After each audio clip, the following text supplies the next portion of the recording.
Hello and welcome back to the Property Trio, the podcast for the sophisticated property buyer.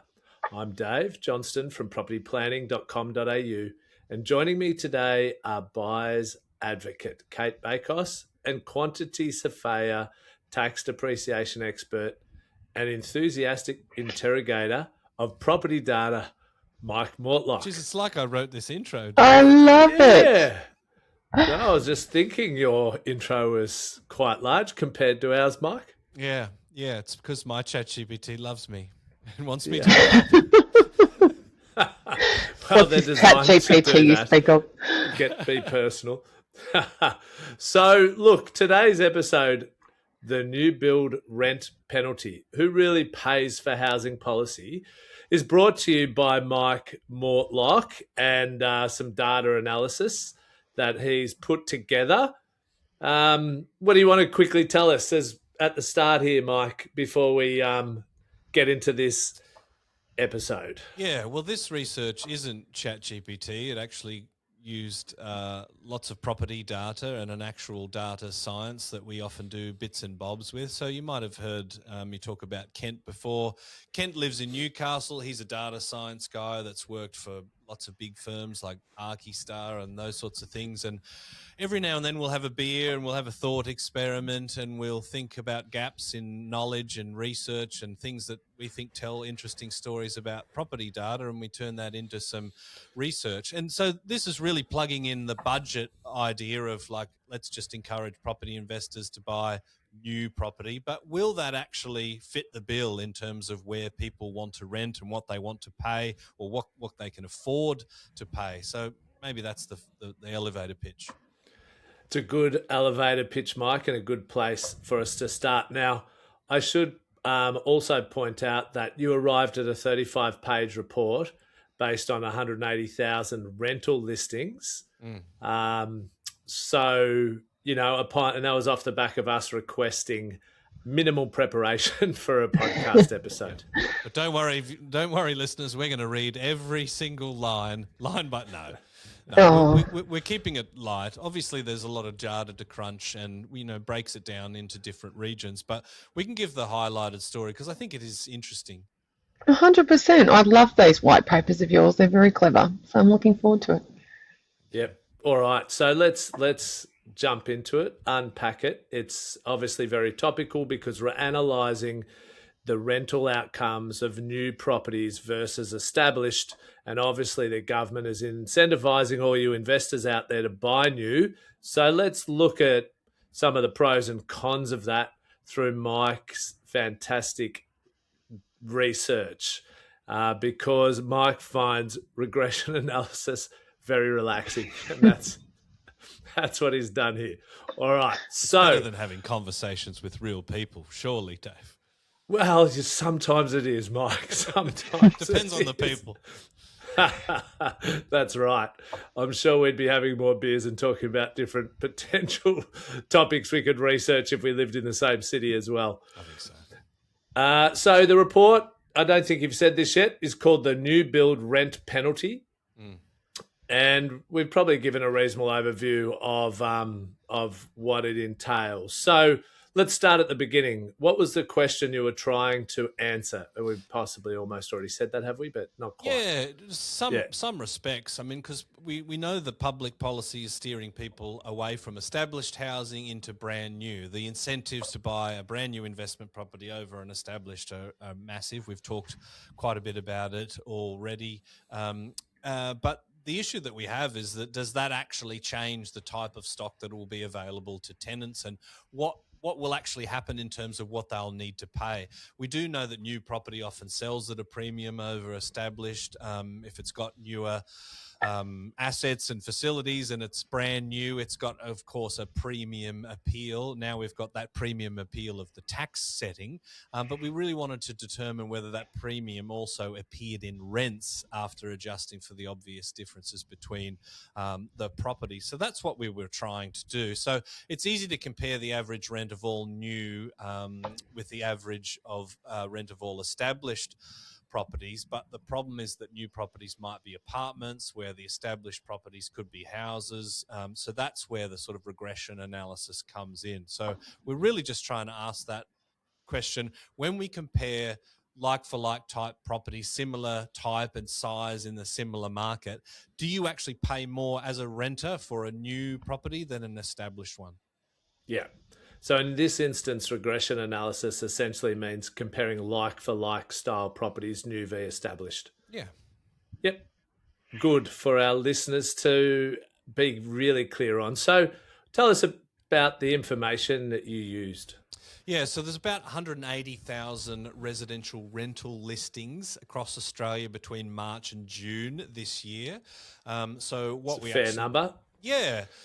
And so what we actually can do with that is we can grab all of that information and we can scrape through it and look for terms that give us an indication that it's brand new. Because if you are renting a property out and it's brand new, you're going to mention that, right? Because there's an expectation that people might be looking for new, or they're prepared to pay for a premium. So we're looking for those descriptions like brand new, just completed, never lived in, off the plan, all those sorts of things.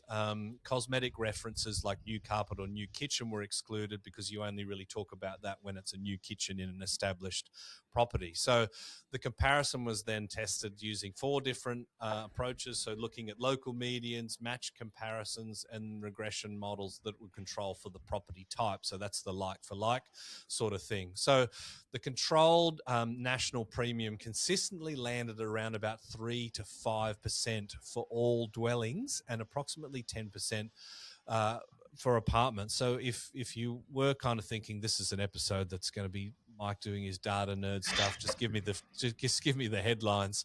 The headlines are 3 to 5% across all dwellings of a premium that you pay in rent, and an extra 10% for apartments. For new, that's what you're paying more than established. Yes. Now, Mike, I just want to ask, what does controlled or like for like mean in practical terms? Because regression analysis is exciting to you, but some of our listeners might be struggling with this. Yeah, the best way to think about it is if we say we have a new 2-bedroom apartment and an established 2-bedroom apartment in the same suburb, both have 1 bathroom and 1 parking space. Now, the new apartment rents for $700, the established rents for $650. The comparison is useful because we removed as many of the other possible reasons as to why one might rent for the other. So that's where it's a bit like, marketers will talk about split testing. You always want to split test one variable. So if we can get things that look identical and we throw something at them, we can see, well, what actually changes when you zero it down to that one variable. So that's probably the easiest way to think about it. Yeah, and that distinction's going to matter as we get into some of the individual locations and cities, which we work through for those listeners based all around the country. We work through, Mike's analysed most of the major capital cities in Australia, which we'll touch on throughout this episode. And in a few cases, the displayed raw medians and the controlled percentage appear to tell different stories.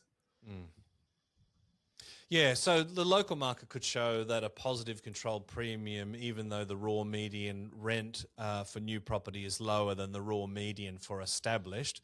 So that is, that can be a nuance of 2 samples containing different mixes. Perhaps most of the newer built are compact apartments, while the established sample contains some large family homes. The raw median tells us what the middle advertised new property cost compared to the middle established property is. The controlled premium asks what happens after we adjust for the differences in the property type and configuration. So they're answering different questions. And I suppose the goal of any statistical analysis is try and remove any kind of dirt or noise from the data and the analysis, so we can get to as close to what the real truth is as possible. Well, on that note, Mike, if we consider data integrity, is the report based on advertised rents or the final signed lease amount? Because it's very hard to see that online. Yeah, and that's the answer in and of itself. That isn't necessarily disclosed in a way that's as easily accessible as the advertised rents. But as long as we stick with talking about advertised rents, I mean, that's a type of control, right? But yeah, it is advertised rather than what the actual lease signing is. Yeah, All that's a good right. point. So we've done sort of the headlines of apartments were 10% above on average compared new to old, whereas houses were 3 to 5% you paid more for in rent. What's some other headline analysis that we can share with our listeners? Yeah, well, the big one is that brand new dwellings do attract a meaningful rental premium, and with the Treasury modelling that rents will go up $2 a week just by changing the asset type. We're already adding an extra premium. So this is sort of where the thought experiment comes from. The Treasury modelling is almost our standard candle, our guiding star, where when Kent and I discuss these things, we're talking about, okay, well, let's think of another reason why the Treasury modelling is absolutely rubbish. But the premiums that we saw, they appeared in about 3 out of every 4 local markets. The effect was strongest for apartments and units. Brand new units rented for approximately 10% more, as I mentioned, than equivalent established units, about $65 per week or $3,500 a year. Townhouses had a 6% premium, and the report looks at 137 SA3 markets with, I would say enough evidence to present that, including 90 anchor grade markets across the broader sample. The typical average annual rent for a new build was approximately an extra $1,700. Not 100. And some list. No, not $2 a week. Look, and they're reasonable sums of money for a listener who's considering renting and going, look, on average, obviously it depends on their rental price point, but do we look a bit harder at established versus new, because that can save us a few grand a year or a couple grand a year? It's not something to be sneezed at. Yeah. And there, I think, in lies the problem, is because of this policy setting, we are limiting the ability to look for established if all of the transactions are going to go into new property. I think we will spend lots of time unpacking the ways in which that can't and won't be 100% true. But yeah, this is just another one of those unintended consequences. We push investors to new properties. New properties have a rental premium, and, housing affordability is not just about first home owners. It's also the third of us that rent. That's right. And Really I good think point. that's going to become clearer and clearer over the coming months. But as the renters are the cohort who pay the price for these a lot of these taxation changes, although I think the whole economy is going to pay a price. So now some listeners may hear what you've just said and say, look, Mike, of course new properties rent for more. They're better. Now, is that a fair response, Kate? Well, there's a degree of fairness to it. I mean, tenants are rational. They understand the bells and whistles that a brand new property delivers, and it offers a lot of bells and whistles that older dwellings don't. It'll have better heating and cooling, most likely, different building standards, double glazing, better soundproofing, you'd hope, improved security, modern appliances, lift access, secure parking, nice lifestyle elements that you might have a communal outdoor area or a great balcony or whatever. And you'll also have something that's very on trend, it's brand new. A tenant will also value the predictability. So in theory, a new property should involve fewer maintenance issues. There's a less chance of an old hot water service failing, for example, or a landlord deciding that the bathroom needs a renovation halfway through the tenancy. So I wouldn't describe every dollar of the premium as an artificial impost. The tenants might be willing to pay for better amenity as well. But this is where the policy issue gets interesting. Historically, tenants have had a spectrum of choices. someone may decide that the new apartment is not worth an extra $60 or $100 a week, and instead they can pivot and rent an older apartment nearby. If the investor market becomes increasingly concentrated in new property, though, while established investors gradually sell to owner-occupiers, the lower cost established rental options will become less available. So the issue isn't that the tenants should never pay more for a better property. The issue is whether the policy reduces the availability of the cheaper alternatives. And we saw this in the rental market when we had controls over minimum rental standards, and the old share houses that uni students would be able to put in $80 a week each and live in. They dried up because owners were forced to make some expensive changes and bring the properties up to a different grade. And naturally the rents increased, not because owners tried to squeeze more rent out of tenants, but because they were delivering a better product that was worth more in rent. Yeah, and from an investor's point of view, a higher rent, like, it's good for our listeners to understand, a higher rent doesn't automatically mean a better investment. Absolutely not. And a new apartment might rent for 10% more, but it could cost 20 or 30% more to purchase. In fact, I've got anecdotal evidence of side-by-side, what we'd call like-for-like under these guidelines, in the same location, where it's significantly more than 30% extra to purchase the brand new option. I hark back to land to asset ratio. That's a huge part of this. And also it might have substantial owners' corporation fees. So it might be one of 150 nearly identical apartments competing for the same tenant. It might have limited scarcity and limited owner-occupier appeal. The investor should never confuse higher rental returns with better value or a better asset in relation to capital growth prospects. I'm glad you said that, Kate, because that wasn't the scope of this report. It's not measuring the investment return, because we're not looking at acquisition prices or holding costs or ongoing expenses or capital growth, which is obviously massive. It's just looking at the rental premium. So a new property can rent for more and still deliver a lower gross yield and worse capital growth performance. But this is really focused on the unintended consequence of tenants having that lesser choice, as you said. And I think you could argue that we're already in an environment of lesser choice when vacancy rates are like 1.3%. In an ideal world, the tenants would have a more balanced vacancy rate, so there's more choice of housing, but also not these structural tax changes that force investors into more the new build, because that will kind of distort the market as well. That's right. And, just to help our listeners process even further, so you've analysed similar types of properties. Now, let's say you've got two bedroom units, similar location, one used, one's established, and the new rent's for 10% higher. But what we're not looking at is that property might have sold for $200,000, $300,000 more than the established property, and therefore you would want a significantly higher rental return to make it a good investment. So, we need our listeners to really comprehend these different moving pieces of the puzzle of what we're talking about here.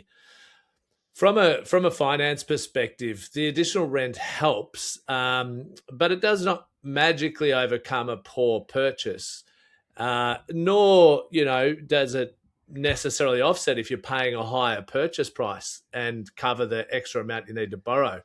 So lenders will assess the rental income generally with some form of shading or allowance for expenses.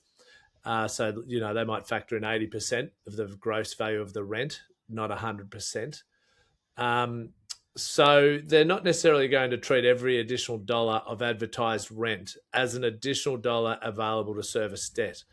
So an investor who pays an extra $100,000 for a property because it rents for another $50 per week has not necessarily discovered a financial loophole.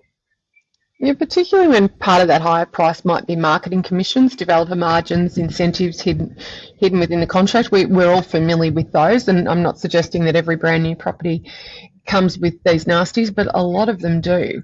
So particularly when you're not purchasing in a free market situation from an agent who's like a typical listing agent, when you're going through a marketer who's pitching a stock list and there's no visibility on the other sales in the development, you often find that there's a significant portion of the price tag there that's a very handsome commission payment to the salesperson.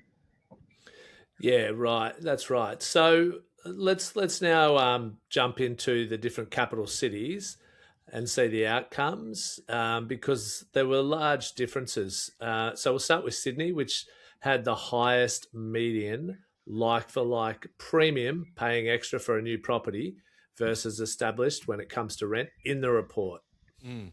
Yeah, 12% extra. So if we look at Sydney, it had 38 ranked SA3 markets, 32 of which were anchor grade. And just to take a quick moment to explain that, we sort of talked about anchor grade, meaning the result is supported by a comparatively strong local sample. So that meant at least 30 identified new build rental listings and at least 25 matched similar established properties. So that's what we're talking about when we talk about the rental grade. But yeah, the strongest anchor grade was Eastern Suburbs North, which is Bondi Beach, Bondi Junction and Bondi. It recorded a controlled new build premium of 29%. Wowzers. The raw median asking rent was $1,575 per week for new stock compared to $1,100 for established. So that's really a big one. And if we go a little bit further up the coast, we've got Gosford at 26%. Eastern suburbs like Randwick, Maroubra, Coogee, they were 27%. So, of course, there's markets within markets, as we always say, but some big numbers and some big premiums there. Yeah, some really big premiums, which gives us some really interesting insights into each of those locations. So, Kate, why might the premium be particularly pronounced in, for example, the eastern suburbs of Sydney? It's got to be scarcity. Brand new housing in highly established, tightly held suburbs, it's quite rare. If we have a think about planning controls and NIMBY and all the things that can be headwinds for developers trying to get new projects off the ground. I mean, these are the heartland areas. When a genuinely new apartment or townhouse is completed in a premium location, it can offer a combination that's really difficult to replicate. Blue chip suburb, contemporary finishes, good security, high build standards, parking, perhaps views, walkability. They're things that tenants and owners absolutely love. The established alternative might be a significantly older apartment in a 60s or 70s block, possibly without a lift, no aircon, although these days if it's rented it will need aircon, minimum standards, internal laundry, secure parking, even after controlling for the basic characteristics, tenants may perceive a very large quality difference. There's also a tenant income effect. If high income locations like these, a renter might be more able and willing to pay for all of that amenity. So an extra $100 or $200 a week is substantial, but it may be accepted by a professional household that's choosing between renting a premium apartment and buying a multi-million-dollar home.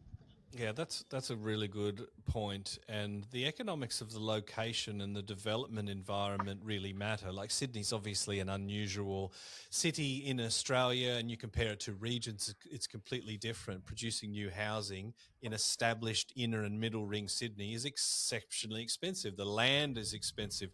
Construction is expensive. Planning can be very difficult and projects can take a long, long time. So when these properties do pop up, they're not likely to be sort of cheap, affordable rental properties. They'll tend to be more on the premium side of things. Yeah, now Sydney inner city is also worth noting, Mike. What would you like to share there? Well, look, that was some really interesting insights into Sydney, and obviously our listeners can go to the report and dig deeper to find out more about Sydney and perhaps other parts of New South Wales like Gosford. But let's go to Melbourne now. What did the results show there? Yeah, so there were 33 ranked SA3 markets, including 25 anchor grade markets, and its medium like-for-like premium was 7%. So the highest was Bayside. It was the highest ranked anchor market at 21%. So the raw median of $1,150 per week for new compared to $850 for established. That's a big difference. We're talking, $15,500 a year. Port Phillip 20% with 850 for established for new, and established at 680, and Monash at 18% with new properties at a raw median at 950 compared to 700, and its new supply was predominantly townhouses. Yeah. Okay. So, Cate, some interesting insights there from different parts of Melbourne. What do you get from some of those numbers from your lived experience in our city of Melbourne? Yeah, this is one of those situations where I love the data because it is telling the truth. It's aligning with my findings. Bayside, it's a pretty special market. We're talking about Brighton and Sandringham and Hampton. They're really beautiful, tightly held suburbs, and they're expensive. So I think scarcity, again, I circle back to that. You've got a few heritage overlays and protections in the area, but you've got a lot of NIMBYs, and people don't love, things in their backyard that they're not fond of, and they're vocal about it. So when you get new stock in these areas, it's built to a premium quality because the developers and the builders know that they've got that captive market. A modern townhouse or apartment in Brighton, Hampton, Sandy, Brighton East, it will appeal to affluent tenants who want the location, but they don't want the maintenance or the price associated with a traditionally detached home. Something I can note about Brighton and surrounds, and when I first started in property all those years ago, 25 years ago, in sales, I was working for a firm that was based in Bayside, and to this day, a lot of people that rent in the area and rent the premium properties are actually people that relocate out here. They might be on secondment or they could have moved to Australia. You get a lot of British people in particular that love Bayside, and so you've got these big incomes and really aspirational people from overseas who are out here to relocate, choosing to rent for a while. So I've got no doubt that there's a strong cohort that are exactly the people that we're talking about. Port Phillip, it contains a broad range of established apartments. It's closer into the city. Some are beautiful older properties, but others lack parking, lifts, outdoor space, or modern heating and cooling. So a well-designed new apartment would definitely command a premium in these areas. I mean, we're talking about your Elwoods and your Port Melbournes, where you get a lot of those really gorgeous old Art Deco apartments, but many of them don't have car spaces on title. So the new equivalent could be really compelling. Monash is a really interesting area, and townhouses are important there.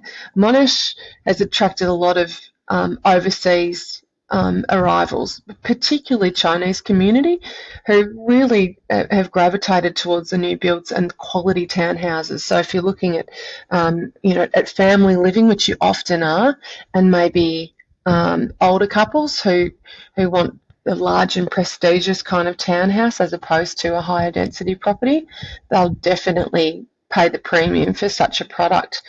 And a new townhouse may provide a family with 3 or 4 bedrooms, multiple bathrooms, garage, access to schools, and overall cost less to rent than a detached house of similar quality in the area. So, we've definitely got a cohort there that command those types of properties.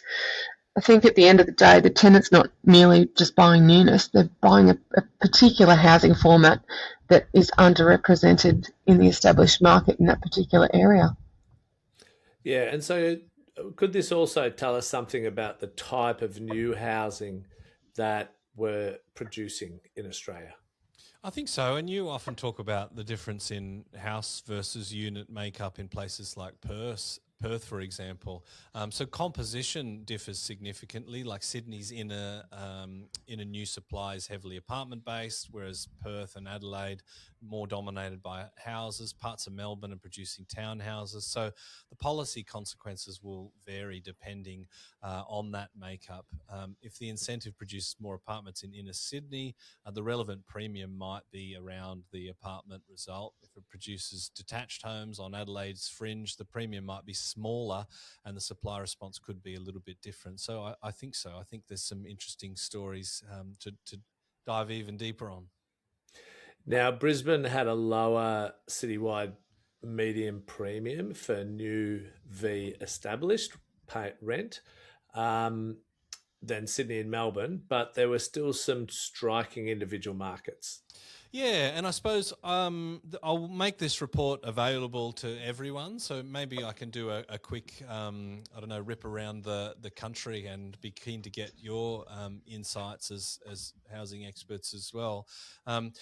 Brisbane had a median like premium of 5%. The biggest SA3 was Holland Park, Yeronga, which is Coolparoo, Wollongabba, Annerley. The strongest anchor grade result at 21%. So, that's an interesting story in and of itself. If we go, say, to Perth, it had 16 ranked SA3 markets, 13 of which were anchor grade, so a little bit of a smaller sample size, but the median like-for-like premium was 2%. So that doesn't mean there wasn't a premium anywhere. There were places like Belmont Victoria Park at 12%, so new would be $950 compared to $750 for established. And then if we look at places like Adelaide, it actually had a little bit of a higher result at 9%. Only three of the 13 ranked SA3 markets sort of met our statistical anchor grade threshold. So we've got to be a little bit careful with Adelaide ranking than the larger Sydney or Melbourne samples, but Charles Sturt was the strongest anchor grade market at 9%. So we're talking a differential of $788 a week for new compared to $675. So that's a little bit of a rip around the country for you. I mean, we could talk about Canberra if you like, Dave. I know you got a soft spot for Canberra. Yeah, we should. I do indeed.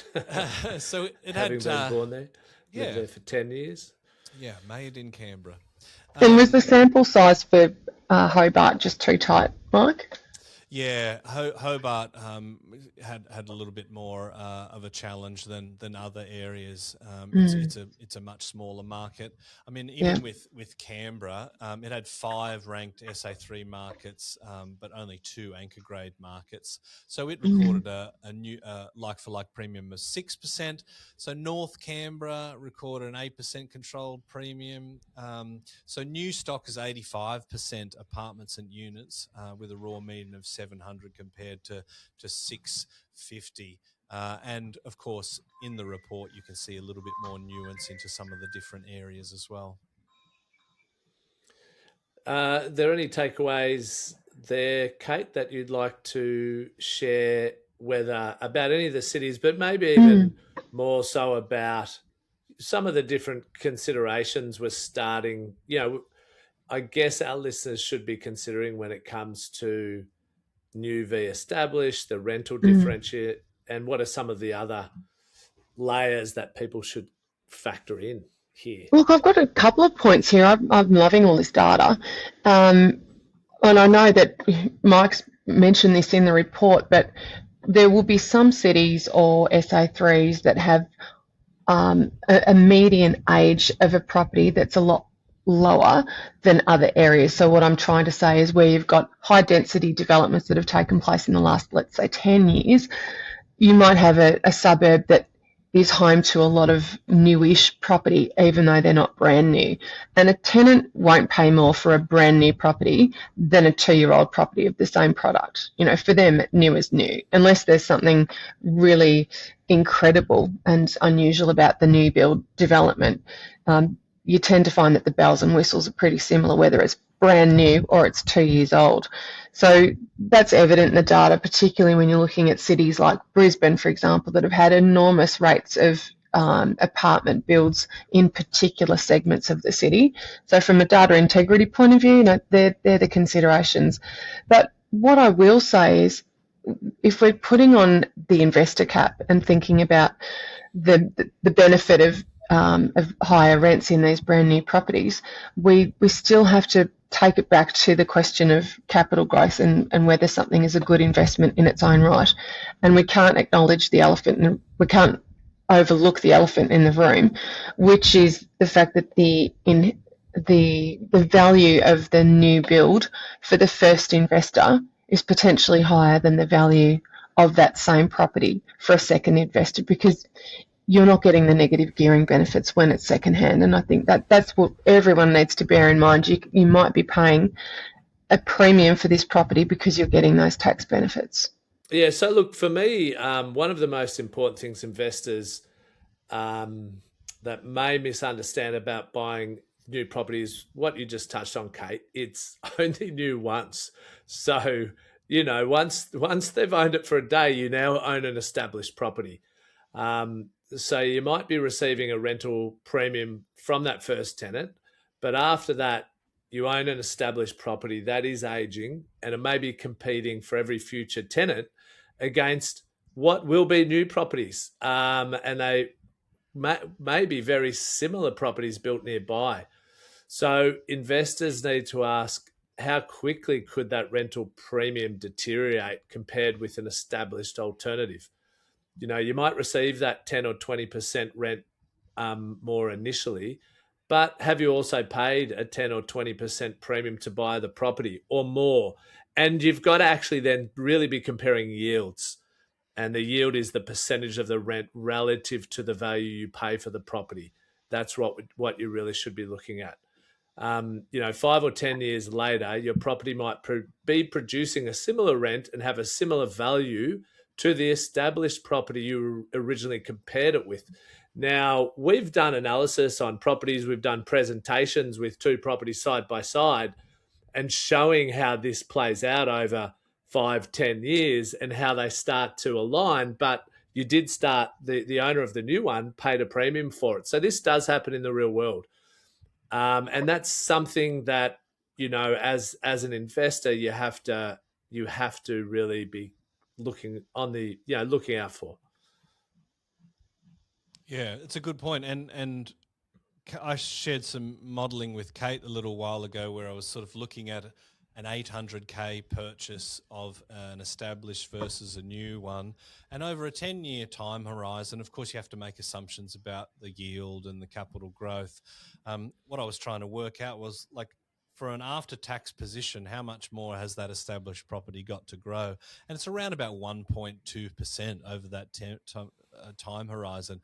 Now, if I said, Kate, I want to battle you, I'm going to pick a brand new property and you have to pick an established one and you have to beat me by 1.2%, I think she would take that any day of the week, even if I was actually an experienced buyer's agent like her. I think it can absolutely be done. I think the case for new property as an incentive is definitely there, and I think we will see people jumping at that and chasing it, but will it outperform a well-located, established property? I think, Kate's already said 1.2%, that's easy talk. Easy. I think that any investor needs to really think hard about the purchasing new strategy, and I'm not suggesting they shouldn't do it. They need to do their due diligence though, because you could have a false economy if you wind up picking a property that ultimately needs a lot of work done and special levies raised, or if it's an expensive block to run. I mean, you're not always privy to the strata fees when it's brand new. The developer might give you a ballpark, but often it's different from reality. So that's one of the challenges associated with buying brand new. You don't have complete visibility. But the other thing I want to raise, aside from just the sheer challenge of supply, constrained supply, so seeing premium prices paid because investors are scrapping over properties that are about to come out of the ground. The interesting data that I found a little while ago was the percentage of first home buyers who buy brand new, and that might change with this policy. We might see more first home buyers buying established because they can see the value proposition when you're not needing to consider tax advantages. The value proposition will be evident to them, particularly if it's a 2-year-old property versus a brand new property. They'll see the price differential. But the data that I managed to find was that nationally, slightly more than half of first home buyers buy brand new. Now, this isn't necessarily because they want the bells and whistles. Sometimes it's because the deposit size that they need is far lower, and so it's more palatable for them. If they're buying off the plan, for example, sometimes it's literally just a $1,000 holding deposit until a substantial deposit is payable many months down the track or even years down the track. So I think investors need to weigh up concessions, all of that. Grants. They need to weigh up the competition that they're facing from other investors and from first home buyers, and be really certain that they're paying a fair price and not paying an elevated premium, and they've got to understand what the outgoings are going to be. Otherwise, they could be holding something that all of a sudden has lost the resale value that would have had them, breaking even, and they're stuck holding an asset that is becoming costly, and those extra rental amounts will not change the pain in that scenario. Yeah, I think a big factor too that's going to be really interesting to watch is how many people and investors start moving towards new that wouldn't have otherwise, and what sort of premium do they further push up on new properties, and initially as less potentially gravitate towards established, maybe established become even better buys as well for an initial period. So, there's all these different unintended consequences that were going to be interesting to see how they play out. But I just feel like there's a big risk that there's going to be a penalty for those who end up doing what the government wants them to do. That's a fair point. And I think we're already seeing a type of penalty in the negative equity conversation, right? The government's saying, go in, take advantage of this 5% deposit, like get yourself debted up to the eyeballs because, you want to own your home, don't you? And then suddenly this policy comes in and starts, tarnishing their values. It's hard. You can't go back to a decision that you made thinking that the game was going to be played a certain way. And I think I might be accused of bashing the current government a little bit indiscriminately, but they promised that this wouldn't be a policy, right? So we can only 50 times. Yeah, 54 times. We can only really sort of invest with the information that we have to hand. And an election promise was that this wouldn't be changed. Now, do first home buyers now have the legal recourse to go back and rescind that purchase because his promises were rescinded? Absolutely not. Well, look, it's some of the greatest incentives, probably the greatest actually, ever provided to first home buyers. And we've had first home buyers buying in record numbers with the smallest deposits in history. And then, literally after that's happened, they change all the tax laws that then pulls a rug out from underneath the property market and puts all these first home buyers who they basically got into the market probably into a level of negative equity. That is not going to play out well. No. But we'll be following that with our market updates as always. And hopefully, I feel for the people in that situation. I think there's pain there.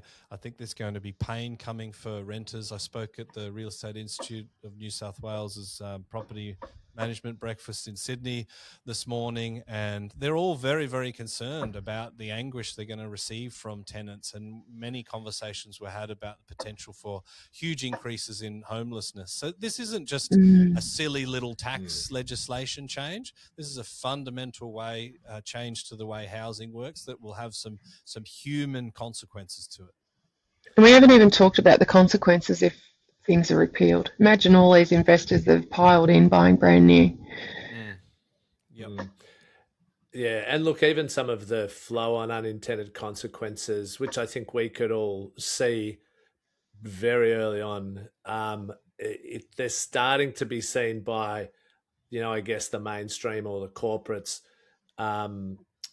who aren't as close to property and finance and mortgages and your consequences of decisions like this on a daily basis as we are. And it's bubbling up more and more already into the articles in the Financial Review. And, that's probably where it starts before it flows into more of the mainstream media and then more into the consciousness of, everyday Joe citizen. That's all still to play out, as is the impact, I think, onto the broader economy over these coming months. We'll be here. We will indeed. Is there anything else either of you would like to share about the considerations of buying new versus established how this might play out in terms of the returns on new and established as an investor for today's episode before we move into our gold nuggets? I think I could maybe just bookend the episode by saying, look, what we did is we looked at 180,000 rental listings and we found that there's a premium of $65 a week for new apartments. And, you know, for houses, it's a little bit less. But the Treasury modelling talking about $2 a week. If investors are in new builds compared to established, well, that's going to be more than $2 a week anyway. So it's another nail in the coffin of that ridiculous prediction. And the reality is if all investors pivot to new property, rents will go up if nothing else changes. But there's so much more that will change at the same time. Yeah. And I think, let's dedicate a full episode to unpacking what we think will happen and how things will play out moving forward for new v established property. Yeah, excellent. All right. Sounds great. Done. Great episode. Thank you, Mike. Great preparation. And boy, you certainly turned a small task into a huge, great report. Thanks, mate. Well done. Hopefully you get a lot of traction in the media. Yeah, well done, Mike. All right. Cheers. Let's go to our gold nuggets. Now it's time for us to go mining for our gold nugget property tip of the day. My gold nugget is about new versus old, and obviously investors don't have the same tax opportunities if they're looking at buying established, but I've certainly seen a swing of investors being interested in the established older apartments from where I operate in Melbourne, because the value for money is quite substantial when we have a look at the cost of new versus like for like. But what I will say, I haven't seen opportunities like this in the established apartment space ever, and first home buyers, wherever you are, you should be casting your gaze to some of these really well located boutique blocks that, you know, have a great represent great lifestyle opportunity and great amenity. Look, I would say that a tax incentive should never be mistaken for an investment strategy. I've talked about this with depreciation. Depreciation's only a bonus. It's not a strategy. And new property, of course, can offer stronger depreciation. And as we just spoke about today, higher rent, but it doesn't automatically make it a better investment. Investors do still need to assess the purchase price, the location, the scarcity, the asset quality, all the things that we've talked about over the years, because no tax benefit can rescue an overpriced, underperforming asset. Okay, so look, I'll just share another factor that I think we need to consider. These changes may encourage investors to hold properties for even longer, I think, which will further reduce the number of established homes coming onto the market. This is already a long-term trend. CoreLogic has found that between 2009 and 2019, the average holding period increased from around 7.5 years to 11.3 years for houses, and from 6.7 to 9.6 years for units. Just over a decade period, we're holding properties for 3 to 4 more years longer already than we used to, which is harming supply significantly. Under these changes, I think there are two additional reasons for investors not to sell. First, existing investors with grandfathered negative gearing benefits would be reluctant to give them up. Sure, there'll be some who'll sell for the capital gains, better capital gains to begin with, but overall, there'll be more who hold for longer. And secondly, investors buying established property need to hold until their property becomes positively geared so they can absorb up the accumulated tax losses because they don't get to negatively gear. So they're going to hold for longer. That's my gold nugget for our listeners to ponder over before we do our full episode unpacking what we think are the changes that are and how the market's going to play out from these tax decisions by the government and legislation. That'll be a big one. That'll be a big one. Looking forward to that. Thanks, guys. Good to see you. Next week.